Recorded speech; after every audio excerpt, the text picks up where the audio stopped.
வணக்கம். மக்கள் சட்டம் நியூஸ். திமுக மாநில இளைஞர் அணி செயலாளரும் தமிழ்நாடு துணை முதலமைச்சருமான உதயநிதி ஸ்டாலின் பிறந்தநாளை முன்னிட்டு பனமரத்துப்பட்டி பேரூராட்சி திமுக சார்பில் நடைபெற்ற விழாவில் கிழக்கு மாவட்ட கழக துணை செயலாளர் பாரப்பட்டி சுரேஷ்குமார் கழக இரு வண்ண கொடியினை ஏற்றி வைத்து பொதுமக்களுக்கு இனிப்புகள் வழங்கினார். இதனைத் தொடர்ந்து பனமரத்துப்பட்டி ஒன்றிய துவக்க பள்ளியில் பள்ளி மாணவ மாணவிகளுக்கு நலத்திட்ட உதவிகள் பாரப்பட்டி சுரேஷ்குமார் வழங்கினார். இதனை பள்ளி மாணவ மாணவிகள் வரிசையில் வந்து நலத்திட்ட உதவிகளை வாங்கி மகிழ்ந்து சென்றனர். உடன் பள்ளி தலைமை ஆசிரியர்கள் ஆசிரியைகள் ஆகியோர் உடன் இருந்தனர். மேலும் பனமரத்துப்பட்டி அரசு மருத்துவமனையில் பனமரத்துப்பட்டி பேரூராட்சி திமுக நிர்வாகிகள் சார்பில் ரத்ததான முகாம் ஏற்பாடு செய்யப்பட்டு இருந்தது.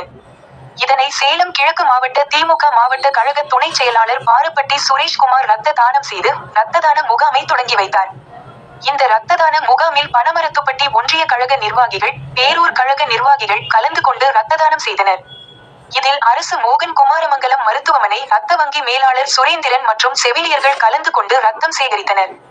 மேலும் இதனைத் தொடர்ந்து பனமரத்துப்பட்டி பேரூராட்சியில் பணிபுரியும் துப்புரவு பணியாளர்களுக்கு பாரப்பட்டி சுரேஷ்குமார் நலத்திட்ட உதவிகள் வழங்கினார்.